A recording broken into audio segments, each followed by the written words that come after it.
Welcome to the America First Warehouse. You're watching our weekly podcast. We've got a great crew with us today. We got great special guests today, including Tom Homan, former ICE director, and Cindy Gross here from Long Island, New York. And we're on the couches here today, or in our beautiful recliner chairs. Steve Levy, former Suffolk County executive, former New York State assemblyman for many years, toughest campaigner in New York. We have Teresa Helfrich keeping it all together at the warehouse. I'm David Zier with Real America's Voice News, and we have Tom Weirman. I know Tom for many years. Yeah, I was going to say Homan again. Tom Weirman here, a former candidate for public office for the legislature, New York State Assembly. Very active with Hillsdale College on the ground. And he has a great story for us later about the Hamptons this weekend with the epic fundraiser for Trump. But I just got off the road, was on the road for several weeks with Real America's Voice News at Turning Point USA Faith Believers Summit in Palm Beach, and then off to be embedded with J.D. Vance on Trump Force 2 for 2 days on a whirlwind tour from Nevada, Arizona, California. We're going to get into that. So many great events going on at the warehouse. We had a New York town hall a week and a half ago, which were really great. I was out of town for that, but Tara Dahl was up here with Jason Jones from Newsmax. It was Tell awesome. us about that. It was really awesome. We had 3 panels. We did narco trafficking, election integrity, and border, the border crisis. We had a great panel. You could check that out on our website. We're now going to be streaming directly from the website fully in September. So right now you will be able to catch us on all the social media platforms and directly on our website, and you can catch that event on our website. And I just did want to say we are also going to be bringing in one of our good friends from the Mordecai Mission, Diane, via Zoom in one of the segments coming up as well. Yeah, and that Diane I had on live on Real America's Voice News from the Mordecai Mission from TPUSA Faith Believer Summit in West Palm, and we interviewed Pastor William Green down there with Terrence Adams, another a board member from Mordecai Mission. So many great events coming up here at the warehouse over the next few weeks, including the Mordecai Mission Summit. Tell us about that, about the pandemic and the WEF. Yeah, so those are the topics this coming Sunday. It is a monthly summit that we're doing. It's a Judeo-Christian initiative that we're all very excited about. Tom will be on as a special live guest on Sunday. And there is a page on our website you can check out to learn more about the Mordecai Mission. There's a tab at the top. The inspiration came from Pastor William Green, who's become a good friend of ours. We love you, Pastor Green, and we encourage all of you to please try to join us at these monthly summits. It's getting to be amazing. Can't wait for that. And August 17th, also Tom Homan will be here with Sarah Carter, one of the best journalists in the U.S. That'll be on August 17th. For a barbecue here at the America First Warehouse? Yes, we are excited. We've been working very hard with the Border 911. This is actually their Border 911 Foundation, Inc., their first big event under the foundation.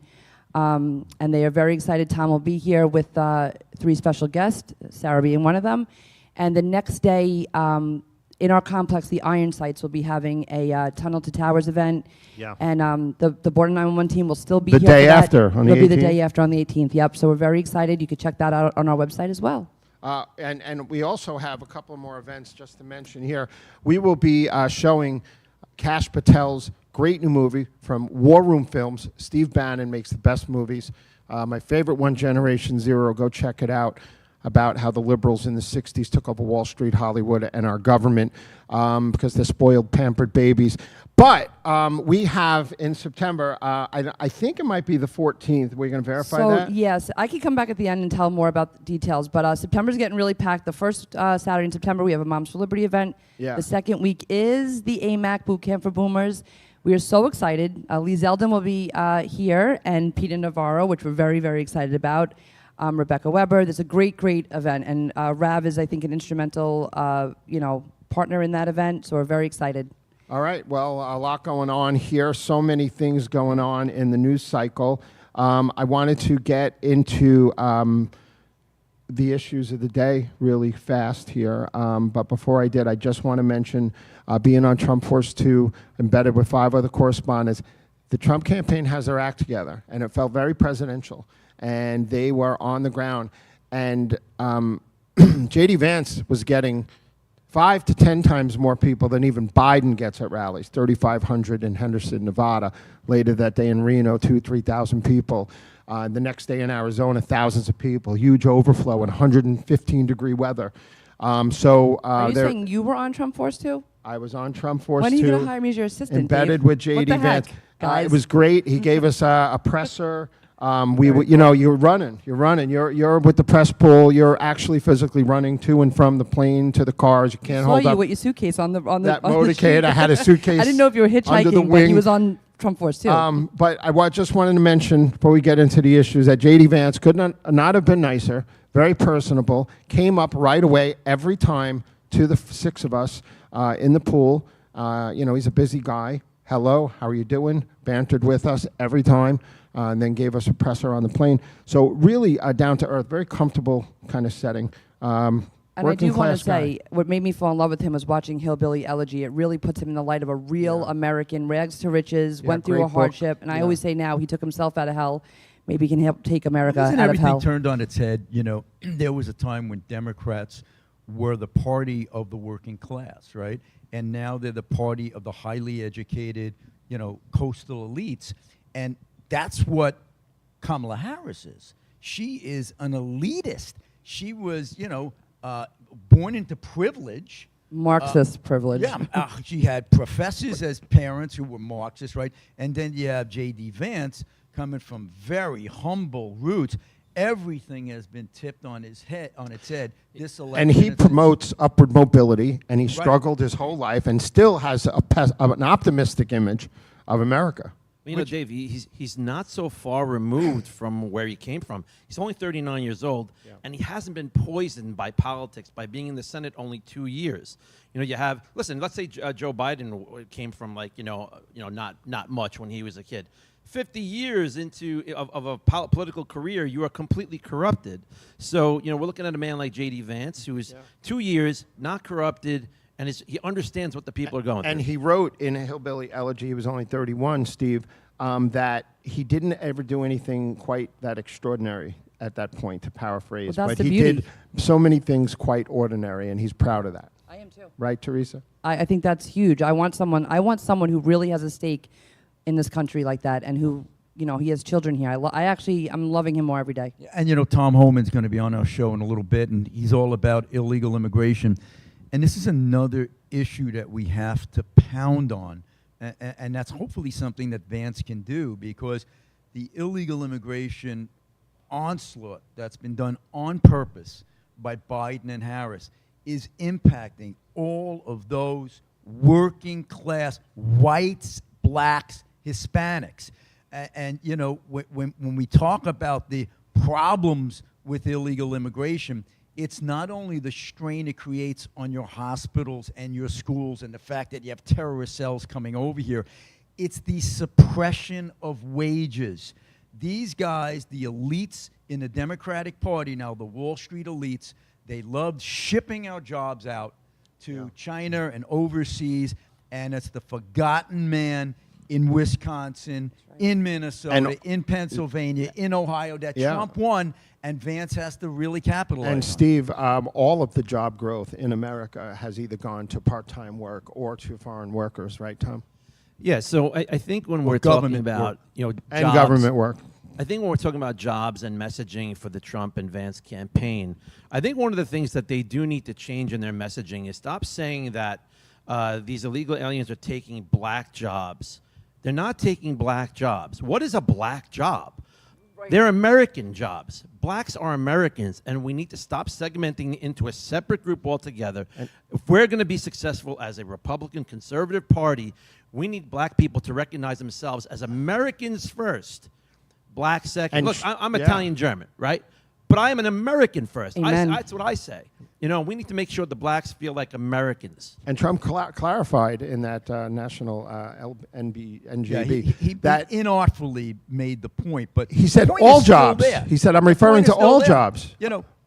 African Americans are being hurt That's right. by illegal immigration. They know it. White I was just working gonna class say, Americans. you know, I don't are mean to being keep hurt plugging our by Mordecai mission. illegal immigration. That's what our mission is really about, right? Educating the black community and the Hispanic community in all of America on exactly Yeah. these topics. Steve, I think when the dust settled, right, after that conference, and I think Trump should have said, listen, I just want the most qualified person for the job. I don't care what color you are. Right. He could have put it to bed, right? Talking about with the journalists. With the journalists, but they were very rude and they were horrible to him. But he goes into the lion's den. But I think when the dust settled after that, that the black community realized what Trump was saying, and they Same know thing with the that the black illegals dog. are hurting the inner cities. Right.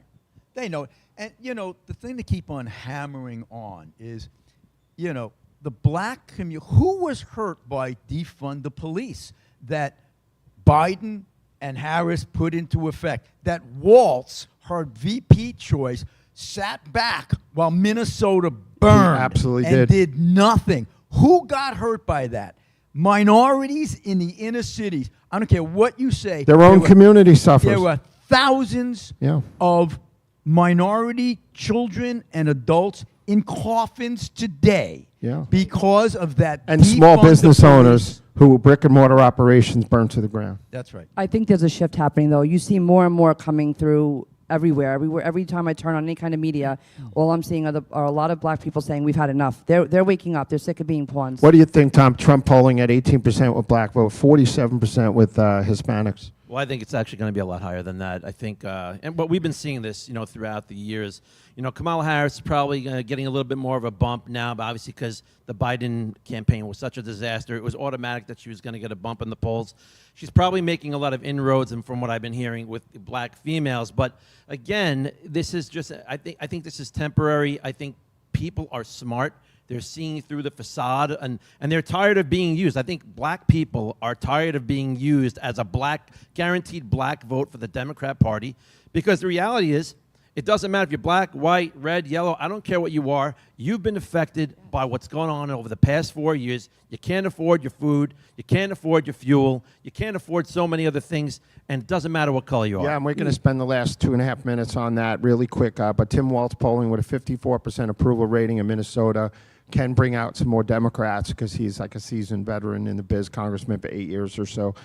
Steve, the economy, segue in there. Well, I'll tell you, I was relieved by that choice. Yeah. I think most Republicans took a big, deep breath. Oh, wow.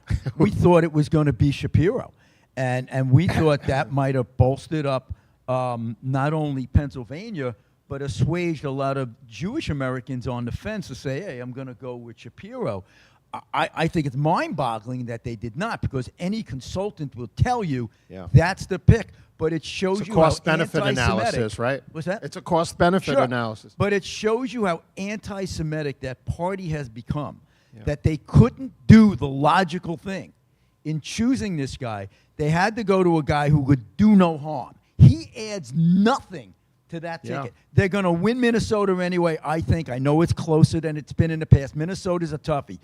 But if we lost Pennsylvania, and it still can happen, that's hard to overcome. I think it was a terrible choice. I had mentioned I wasn't thrilled with the J.D. Vance choice. I thought it should have been Rubio or Scott. And I know Democrats were taking a sigh of relief when they saw it to be Vance, but they may eat those words later.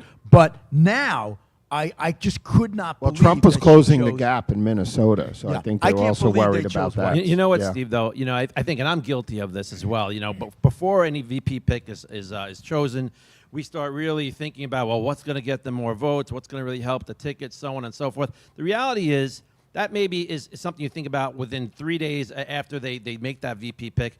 It's going to come down to Trump versus Harris. Now, the issue I have with Watts, that's the selection of Watts, is it tells me more about what Harris is really thinking. And it's telling me she is going radically left. She's not interested in having a more moderate candidate.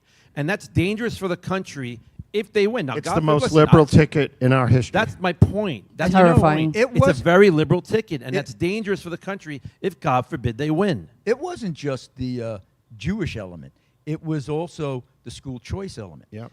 Even though, he's a real fink, that Shapiro, because he ran on school choice, Yeah. running for governor, and quickly turned back when he got pressure Yeah. That's from the Democratic unions. way. But that goes to show how strong the teachers' unions are within the Democratic Party. They came out and said, we don't want this guy because he's still got a proclivity to go towards school choice. That's a big issue And for us in the minority Trump communities. pulling ahead in 7 battleground states, except he's only behind a little bit in Wisconsin, according to the poll averages, I believe, or even. We'll be right back. We have Tom coming on next. Yeah, Tom Homan should We be have coming Tom on. Homan, former ICE director, coming on here. Can't wait. And we'll be right back. Thank you for joining us here at the America First Warehouse. Go to theamericafirstwarehouse.com.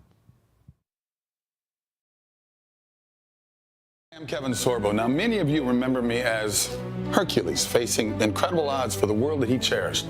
But today, I'm stepping into a different role. Not as a mythical hero, but as a fellow American. I'm inviting you to embark on a mission crucial to our nation's future. At this pivotal moment, America stands at a crossroads. Our unity, values, and vision for tomorrow are being tested. It might seem like the weight of the world is too heavy for one person to lift, but history shows us that it's the courage of individuals that has always illuminated the path forward. The call for heroes is more urgent than ever. Not the mythical ones, but real-life individuals like you, ready to uphold what's right, champion truth, and unite in protecting our beloved nation. This is your moment. Your journey as a modern-day hero starts right now. Stand with AMAC and let's show the world the power of true heroism in action. Visit amac.us/hero to join AMAC. Be the hero our country needs. America First Warehouse was really the most patriotic venue that you can ever imagine, and you've seen that. But it was through divine inspiration that it kind of happened. Sometimes life throws, you get some things and tragedy hits, and all of a sudden you got to rethink and kind of look at things a little differently.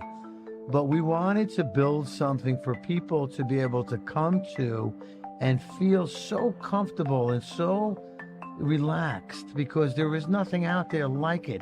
You go out into the world, the frustration, the tension, and anxiety is pretty brutal, for most. And how do you deal with it? How do you deal with it? Prayer for sure, but we give an opportunity for people to really feel good about themselves and about this great country. Welcome back. You're watching the America First Warehouse weekly podcast, and we have a great panel with us today. Tom Wehrman, Steve Levy, Teresa Helfrich. We'll be bringing on Cindy Gross here, activist with Jexit from Long Island here. And we will bring you more about the great events coming up. We got great people coming through here. Peter Navarro, John Solomon, Rebecca Weber, Lee Zeldin, Tammy Bruce. We'll keep you posted on all these great events. But right now, we want to bring in with us from Border 911 and former ICE director. Oh, okay, we're going to be bringing him in shortly here. Tom Homan, and, he is always a fireball and, can solve our problems at the border pretty easily, right, Steve? He told us day one. Well, we know what the answer is. This isn't brain surgery. You had an uncontrolled border under the Obama administration. Donald Trump comes in and says, I'm going to get tough.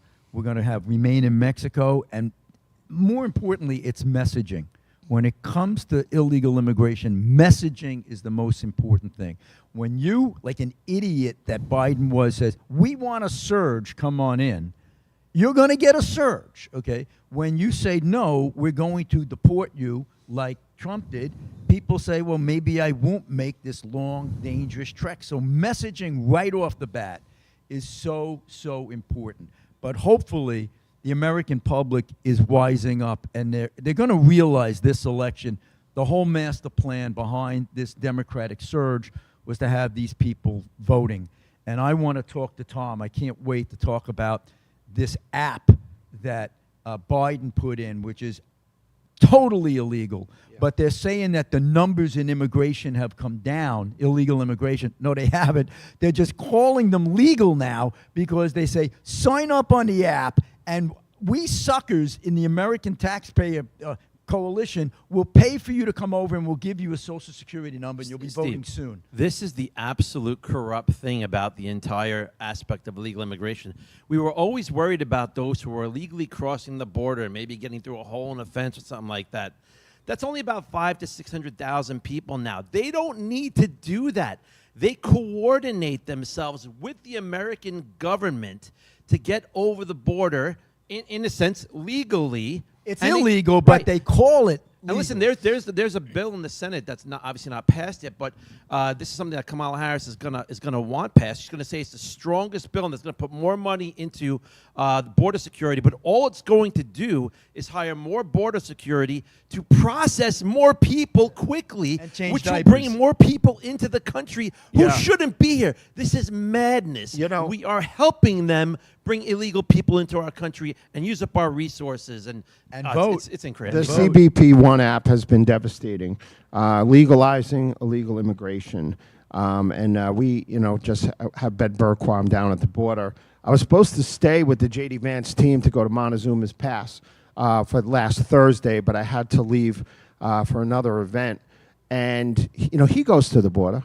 Kamala was only within 40 miles of the border. He's already at the border, right, Well, Steve? she didn't go As to VP. Europe either, remember? Yeah, right. And then she didn't know where Ukraine was in proximity to But she Poland. got to the root causes. And Ben Berquam, though, reporting from the border, the California-Arizona border last week again, filming, streaming illegals from China, from Africa, and these aren't from war-torn countries, still flooding the border, right?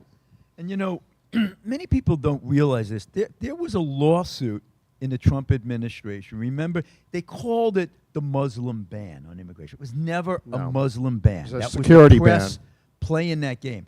It was a ban, or at least a limitation, of immigrants coming from dangerous countries that we have designated as being terrorist sympathetic Without countries. a formal immigration process. Correct. The court, he was challenged. The court upheld the president, whether it's Trump or any other president, that includes Biden, upheld their authority to close the border. They have that authority. They've always had the authority. The Supreme Court confirmed it. Trump used it and closed it. In comes Biden, reverses it and says, I can't do anything. I need comprehensive immigration reform.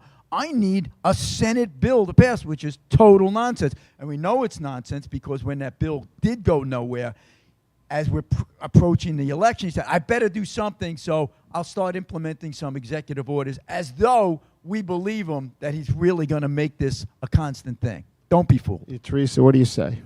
I'm sorry, I was not paying attention. I'm trying to get Tom on. Yeah, we're Tom bringing on Homan. Tom Homan. I'm sorry. You keep I doing was that. listening to you guys, but I'm trying to get Tom You Homan keep on right doing now. I that. don't mean to be rude, guys. Yeah, I think we well, have a major I would problem, like that. and I want to shut the border down immediately. So I Tom will do want to that. add to that. Listen, any successful country is going to be selective on what immigrants they're going to bring into the nation. always If they have. feel that they're going to be a danger, which is why Trump had that ban, because he didn't want to bring people in from terrorist nations, not just Muslims, but terrorist nations, nations that supported terrorism. That's why he did that. You also just want to make sure you're bringing in productive people to the country. You want to know that they're gonna have people coming in who have jobs, who have skills. Sponsors? Yes, that it's not just gonna be. It's gonna be. You just come on in and then bring your grandma too. And just mooch off of the American taxpayer. Well, so many issues, chain migration, and then you've got from 4 countries, Venezuela, Haiti are 2 of them, Nicaragua is the 3rd, I forgot the 4th offhand, but you could get on a plane. And as long as you pay your own way, you can pick the city of your choice to But come we into will the pay United them. States. If you don't want to pick your own, we'll Yeah. pay them to bring them over. And Yeah. here's the killer. Once they're here, we consider them legal. It's And they insane. can even go for Social Security numbers. Everybody, we are so honored to have with us right now our former ICE director and Border 911, Tom Homan. How have you been? This is David Zier, Real America's Voice News. How are you doing today? You're at the America First Warehouse. Hi, Tommy. How you doing? How you doing? Wonderful, wonderful. We have Steve Levy on our panel, our former Suffolk County Executive, New York State Assemblyman, big on the border issues for many years in the media and in New York State. And, of course, Teresa and Tom Weirman, former New York State Assembly candidate here at the America First Warehouse. And we want to welcome you to the show. I'm breaking, guys. You're breaking up. I hear every other 10th word here. Oh, We got a bad connection. Martin, you want us to Let me- just banter for a Let me bit? call back. Let me call back in. Copy that, Tom. Got it. I feel good enough. I mean, I just saw Tom Homan. I'm It's- cool now. I'm telling you, that RNC speech, like, I can't get over it still. I posted it again yesterday. But I do want to say, do you guys feel that, I feel like there's going to be a terrorist attack before November. I'm honestly petrified. I have Well, I 4 think kids. the world's going to unfold in Well, about a month, especially the Middle East. Stock markets, Middle East, yeah. We'll see. right. But here at the America First Warehouse, we've had Tom Homan here before at the warehouse. I spent a lot of time with him, out down in on the road throughout. His big support of Trump. He's just, always the same message, always resolute, and is. He's worked under 5, I think he'll tell us, I think he's worked under 5 presidents, and he says Trump is the only one who, kept his promise and actually shut the border. the border was closed about 85% under Trump. When I listen to the speeches that Tom Homan has given in his testimony before Congress, I've never gotten the sense that this guy is just a political hack. He's not. I just get the sense like this guy actually cares Real about American. doing his job, protecting the border. He is. He's like Trump, and a regular New protecting Yorker who American just wants to people. protect the American people. That's right. What I like about it is you can see this frustration. When you hear Tom talk, I can't believe this is actually Well, do you happening. imagine doing This all that is work? nuts. Why aren't you people so alarmed as I am, Tom Homan? This is crazy. I'm telling you it's crazy, and yet It's this also a slap mainstream in the media- face. It's this man dedicated his, a lot of his time in life to secure our border, and then he's out, and all of a sudden, the floodgates are open. I mean, that's hard to swallow if that's what you've been, But And it's a shame you have because AOC lecturing him from right? the Congress, Could and you he makes her imagine? look like a complete fool. well, Tom went. Is he back? Well, yeah, we have Tom Homan back. Tom, can you hear us? He's coming. Well, Yes. So, Steve, what were you saying? I went through a lot of what Tom goes through every day. Tom, gets bashed by the mainstream media as being like an extremist or a But far he's held the right. dead babies. What's that? He's held the 2-year-old Yeah, dead babies yeah. at the border who drown in the Rio Grande. He's just espousing common sense. This is nuts. And what I did when I was a county executive, and my constituents were asking me, "What are you going to do about that house there? That's 900 square feet and there's 60 men in it. No one wants to do anything about it. It's got all the illegal aliens." I said, "I'm going to close it down." And you wouldn't believe what the liberal mainstream media called me.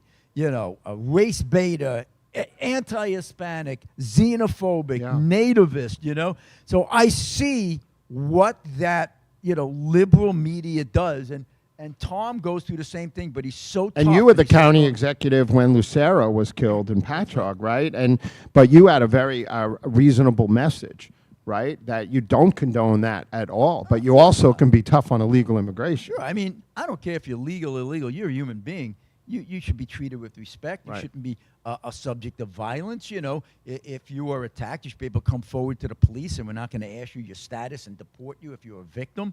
All of that, okay? But it doesn't negate the fact that we have millions and millions of people coming here illegally. Tom Homan is back with us. Tom, how are you? Can you hear us? No, hopefully you can hear us. We can't hear you. We're having some comms difficulty. It could be the deep state. They don't want us communicating. Press the button for Make sure you're not on unmute. mute. All right, how, There we go. There he There is. we go. Hi, Tom. This is David Zier with the America First Warehouse and Real America's Voice News. It's great to see you again. We have Steve Levy, former Suffolk County executive here in New York State Assembly, been very tough on illegal immigration when he was in office, and an expert on this issue. And Tom Weirman, who ran for New York State Assembly, very active with Hillsdale College. Teresa, who keeps it all together at the warehouse. I want to welcome you to the show. We were just saying, you've held the dead babies at the border. You know how serious this issue is, right? no, look, people always ask me why I get so emotional, either I'm testifying or I'm on Fox. It's because if they've seen what I've seen the last 34 years, they'd understand it,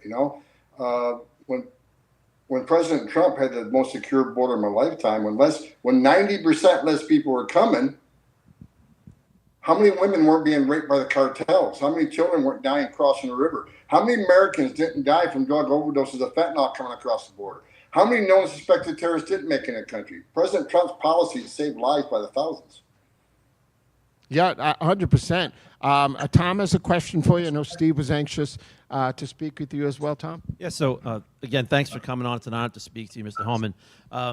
You know, we were saying before how, you know, if you have direct interaction with illegal immigration, if it affects your family, if those types of things are happening where you actually can feel the impact of it, it means a lot more to you. What do you say to the people who just watch it on television, though, and it's not directly affecting them, but they just think it's some esoteric problem somewhere in the South? Look, I've been saying for the past year at least, I don't care what your opinion is on illegal immigration. It's bigger than that.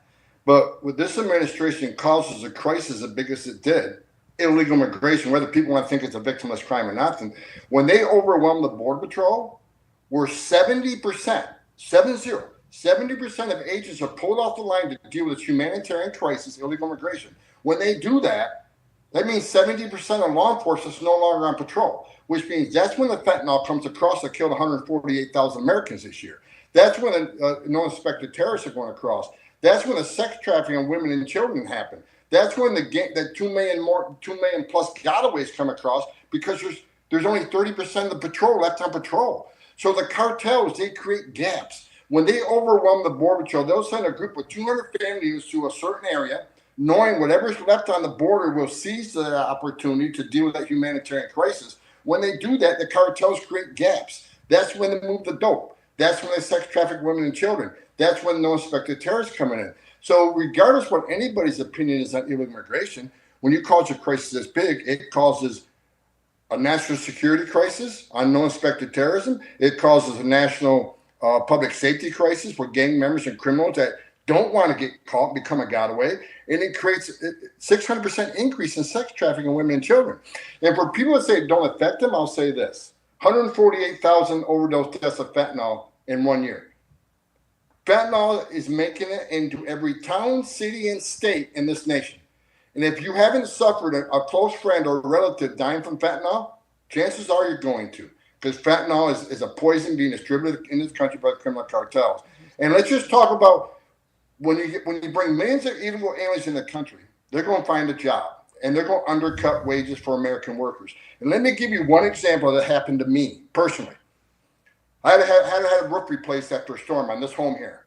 I had to call 6 different companies before I got a company to guarantee me a legal workforce. And when they showed up, I checked every one of them to make sure they were legal, right? But this one man showed up, him and his son, 2 U.S. citizens. They showed up. He says, well, we can't replace your whole roof. I'll just hope maybe we just do some repairs and we'll get by with that. And I said, no, I need a whole roof replacement. And he told me, he goes, I had a company, had 20 United States citizen employees. Yeah, Steve. I had to shut my business down because I couldn't win any bids on roofs because I'm paying U.S. citizens $20 an hour to get on the roof. All these other companies are paying illegal aliens $7, $8 to get on the roof. I lost my business. I laid off 20 U.S. citizens. And now it's just me and my son fixing roofs. Yeah, so Tom, that is just one example of what it does. Yeah, I'm in construction for 40 years here in New York almost, and we deal with it all the time. And these guys don't have insurance. They don't get the right approvals. While we're paying $42,000 a year for health insurance and $30 $100 for roofing on workers' comp rates. It's extraordinary. Steve Levy? Well, I just want to say really quick, Tom, one of your mottos, right, is every state is a border state, and that's my message when I'm talking to people these days. So I just want to let you know I use your motto a lot, that every single state is a border state. And quickly, Tom, we love you. You are a real hero. When I was county executive, I got slings and arrows thrown at me at the liberal media because I would not support creating a hiring hall. That's right. They wanted me to spend taxpayer dollars to build a hiring hall so illegal aliens could congregate there rather than a 7-Eleven and have the contractors come and pick them up. It's exactly what you're talking about. I said, no way. You've got real Americans out there trying to do it the right way by paying workers' comp and their health benefits, and they're getting undercut by an illegal underground economy. I tried to stop it, and they actually demonized me because I wouldn't spend people's money on an illegal activity. Figure that out. Well, God bless you for that, because I tell people all the time, no one hires an illegal alien out of the goodness of their heart. They hire them because they can pay them cheaper, work them harder, and they undercut their American company competition. That's all it's about, hiring people for cheap wages and cutting out U.S. citizen businesses. So I appreciate that. And what they also need to understand, When you make it easy, when you reward illegal behavior, because crossing the border illegally is a crime. When you reward that by promising a job or making it easier for get a job, that just entices more people to come. And let me say this: when you entice more people to come that overruns the border patrol, then you have a part of the blame for the women and children sex trafficking percentage, 600%. You have a part of the blame for the fentanyl getting in this country because you're helping to overwhelm the system, Absolutely. and which creates a national security crisis on that border. Absolutely.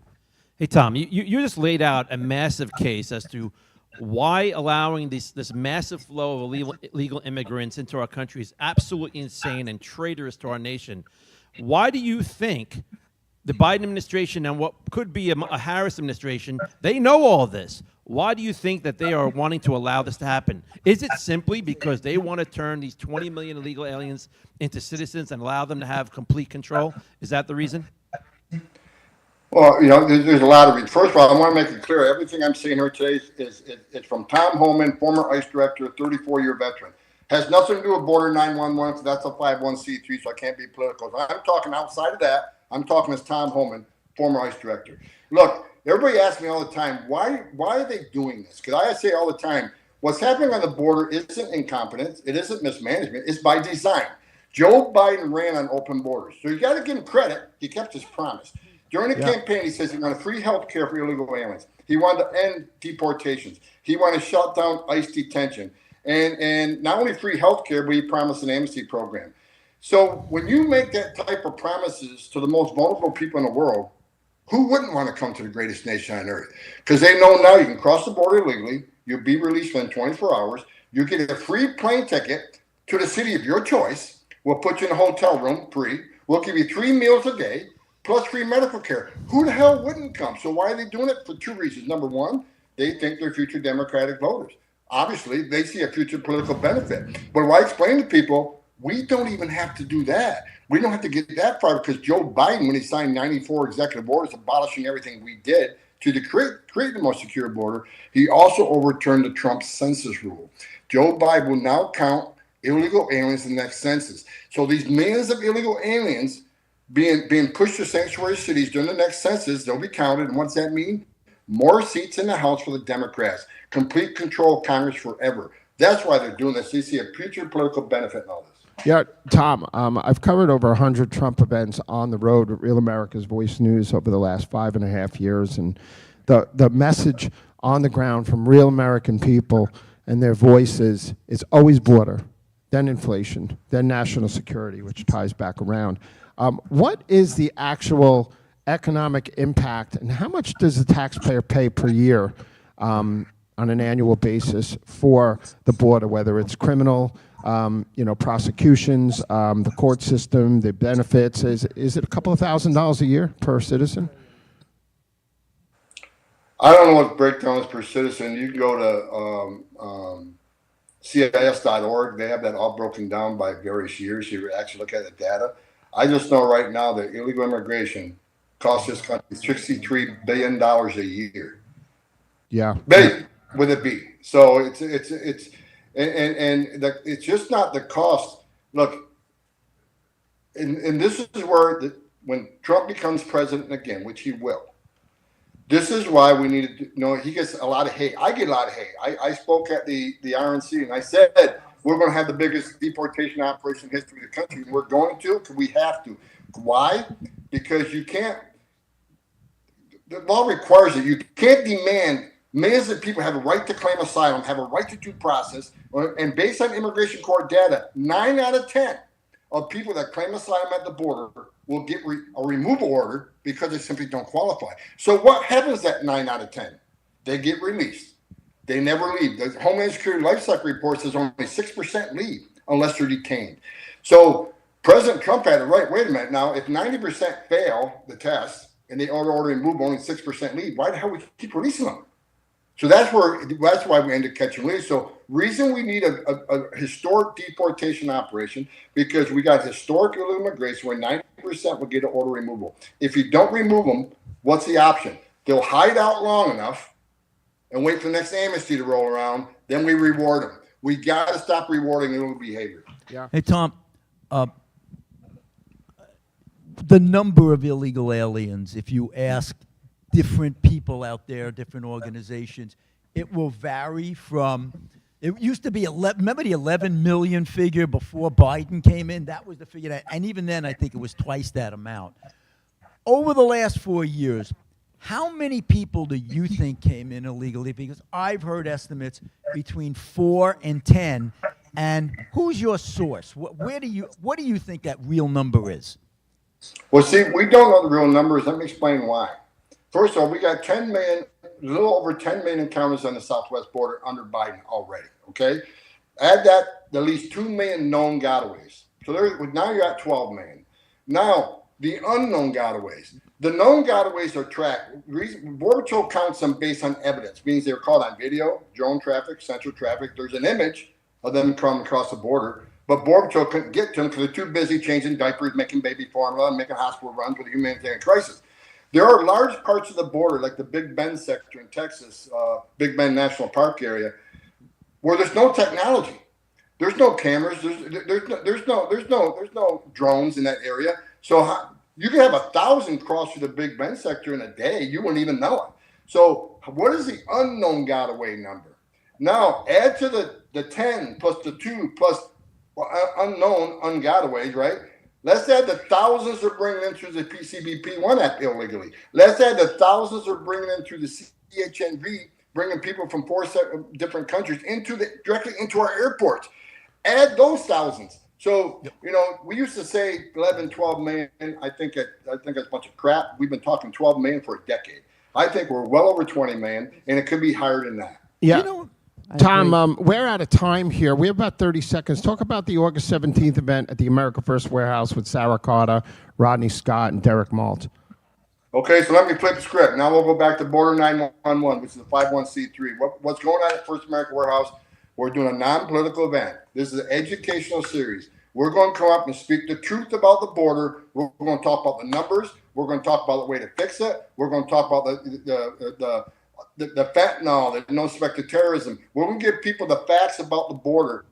So when they get to the voting booth, they can vote for border security. I'm not going to tell them who to vote for, but I want them to understand how important border security is. You can't have national security if you don't have border security. And that's what we want to leave, making people understand border is important.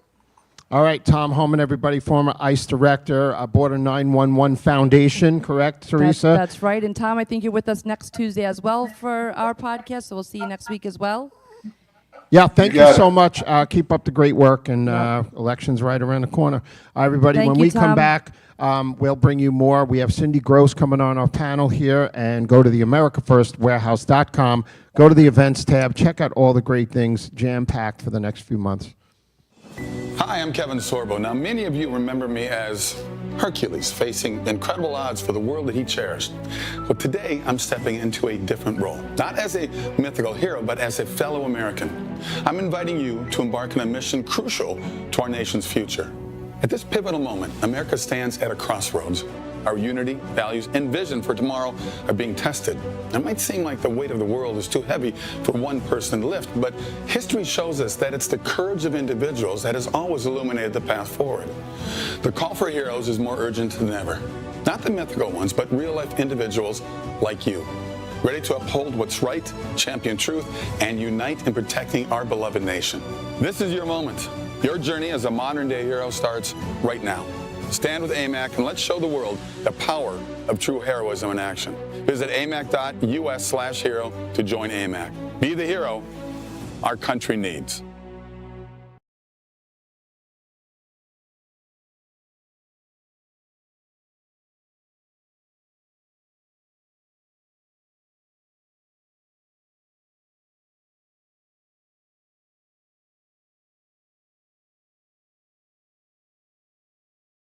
America First Warehouse was really the most patriotic venue that you can ever imagine, and you've seen that. But it was through divine inspiration that it kind of happened. Sometimes life throws, you get some things and tragedy hits, and all of a sudden you got to rethink and kind of look at things a little differently.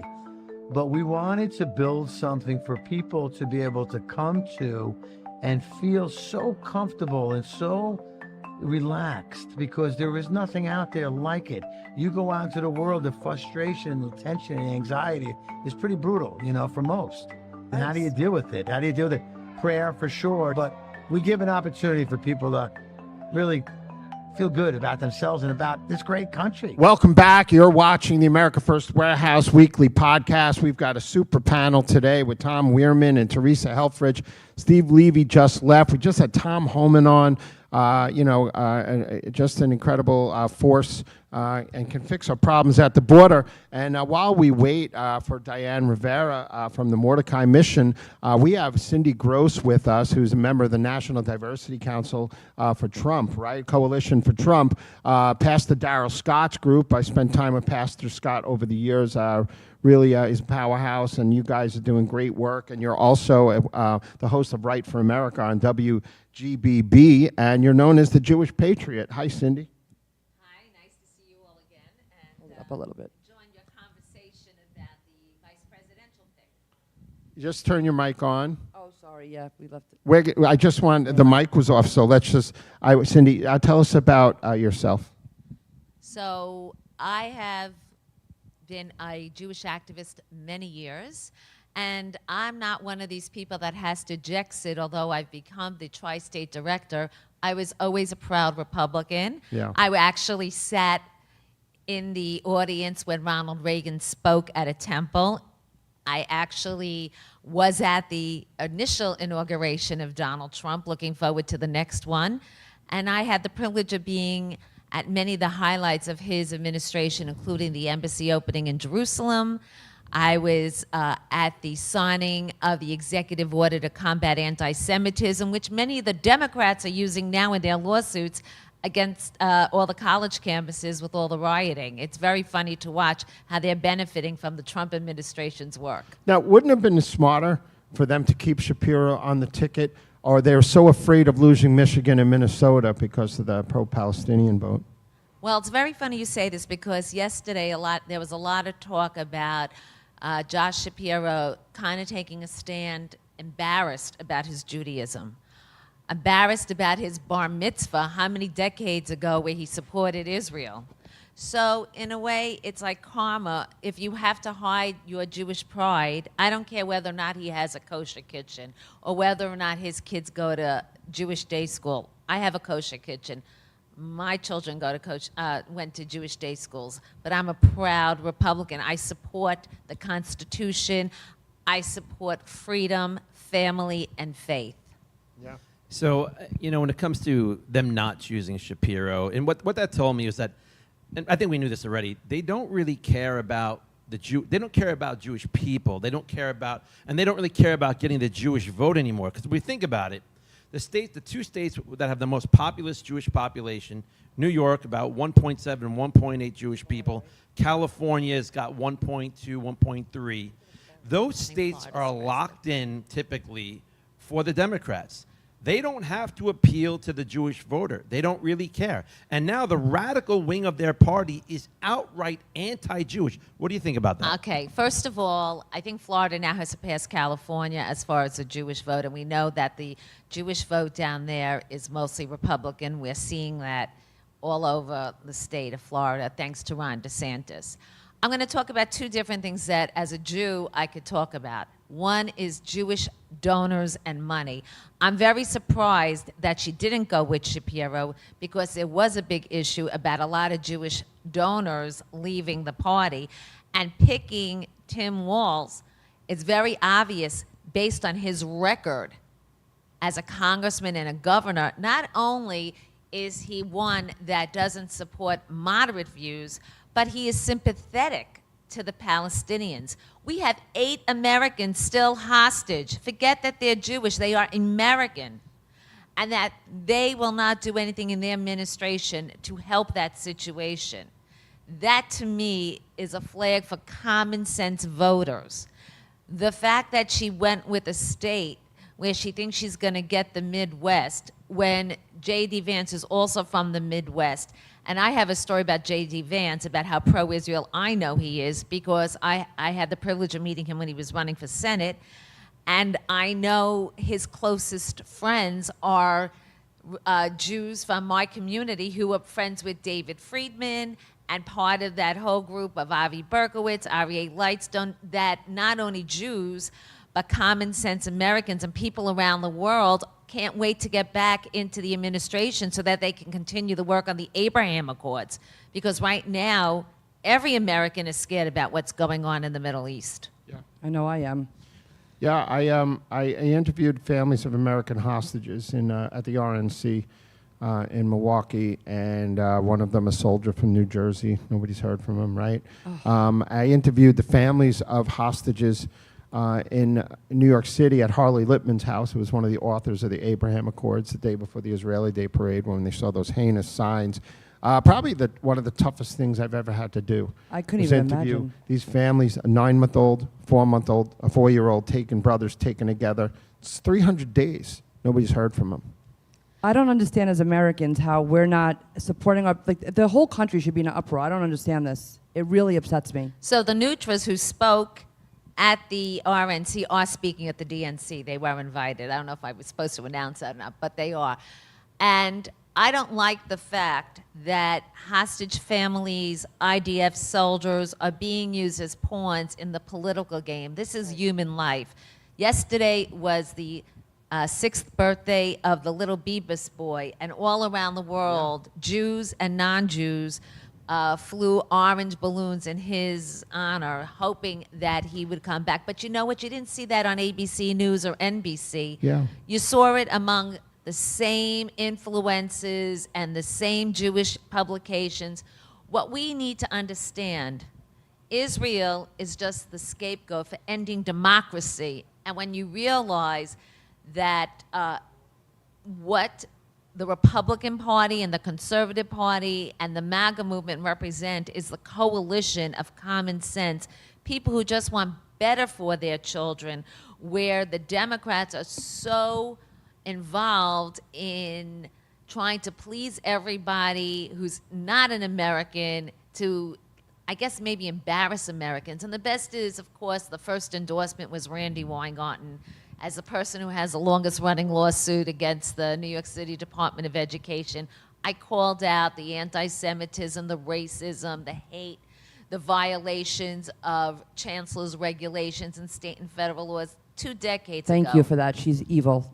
She's doing to our I children. did want to ask you something because, you know, as a person who's been studying politics for a very long time in my life, I've been very frustrated not understanding why Jewish people vote against their interests.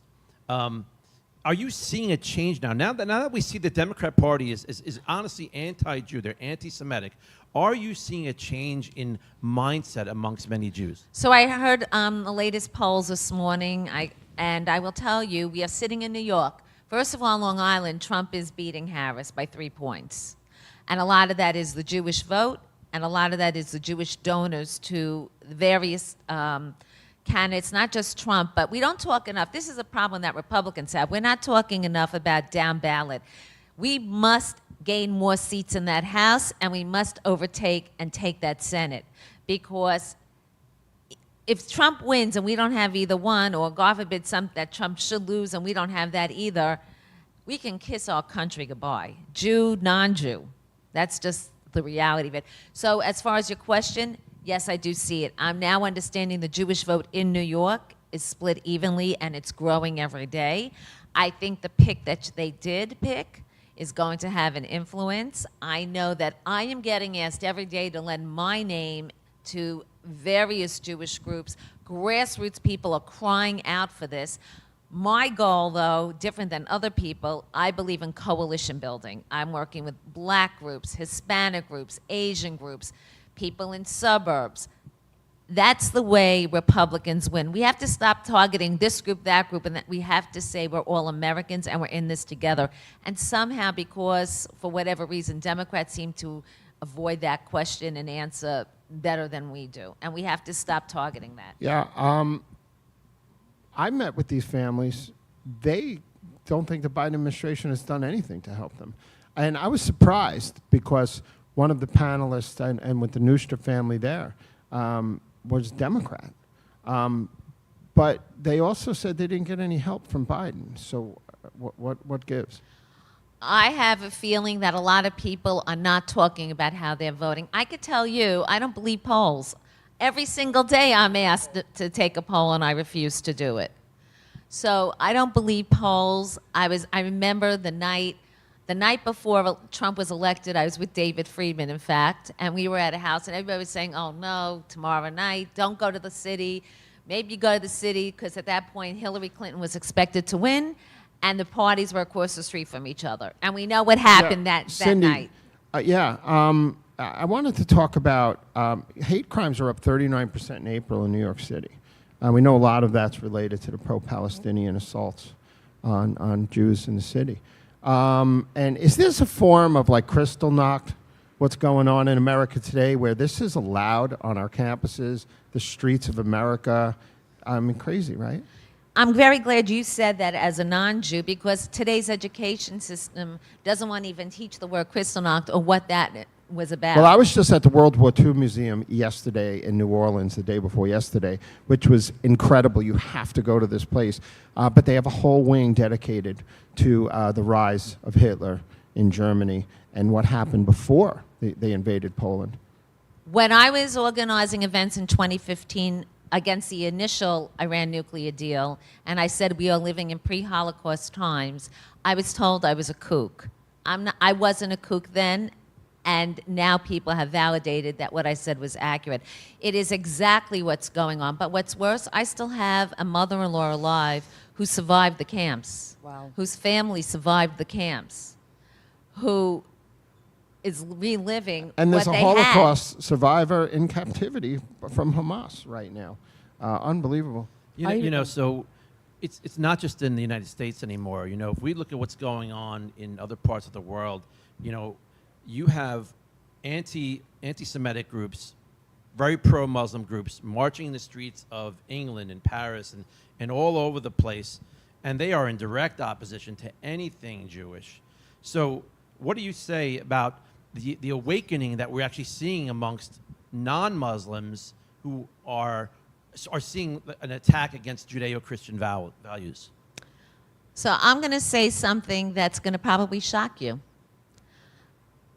People around the world feel that Jews especially, feel that they are more safe in Israel with everything going on right now. The numbers of people making aliyah, which means to live there permanently or have dual citizenship, is skyrocketing. Israel has an issue right now of how much they could build. They can't build fast enough for how many people want to live there. It's considered one of the top 5 happiest places in the world. It's not New York. It's not California. It's Israel. I mean, that's out. honestly shocking what you're saying right now. But it's that the you're truth. feeling It's my more mother's safe dream, in most Israel biggest than you're dream to go safe there. than on the streets of New York City or in the streets of London or Paris, France. That is honestly saying a lot right now, considering what went on October 7th. So. And I want to say about the colleges, I have 2 college-age students, 1 college student. I told him, I will not support or pay a dime to a school that allows that. I said, if that happens at your campus, I'm pulling you out. And I know not everybody can do that. I pulled my kids at a public school, they're homeschooled now, but I'm going to be on the front line every day, fighting for this stuff. I have to put my money where my mouth is. And I think people are going to have to make hard choices if you're going to allow your children to be in a school that's promoting anti-Semitism. Chris, Cindy, we have one more question really quick. We only have a minute left. Where's the Jewish vote going to go this November? I think it's going to go Trump. And I'm also hearing that down ballot is people are voting straight red. They don't even care if they know anymore. There's an example on Long Island of that situation. I'm hearing they're going red. I'm hearing for the first time people like Josh Gottheimer, who is in opposition with somebody that the Republicans don't know.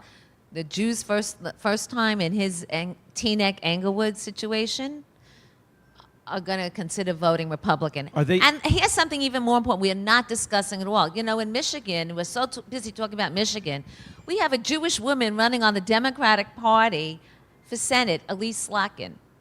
Yeah. She's ahead by 5. All right, let me ask you. I think that's going to change more and more with And this. Steve Rogers in Michigan. Are they voting, though, because of the anti-Semitism they're seeing or because of just how the country is being run. That they just woke up and said, this is a disaster. I think it's both. October 7th is a big part of it, but I always tell people I am an American Jew.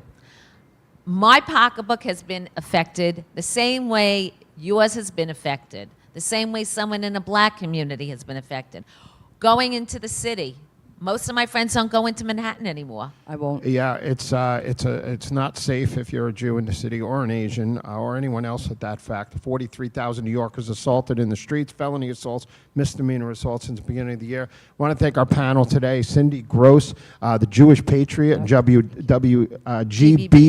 Long Island's longest AM/FM station. It's awesome. Excellent. She's staying with us though the rest of the show, and when we bring on Diana. Well, we're wrapping up the show right now Oh, we because are? it doesn't look like Diane's going to be Okay. joining us right now. I heard she was gonna- okay. Teresa Helfrich wrap it up. and helps keep it all together. And Tom Weirman, thank you for joining us. I'm David Zier with the America First Warehouse, Real America's Voice News. And go to the AmericaFirstWarehouse.com and go to the events page. Jam-packed schedule right through the election. That's right. Don't miss it. And look out for a video we're going to put out today with Cindy that we did earlier for a beautiful bag that we're going to be offering.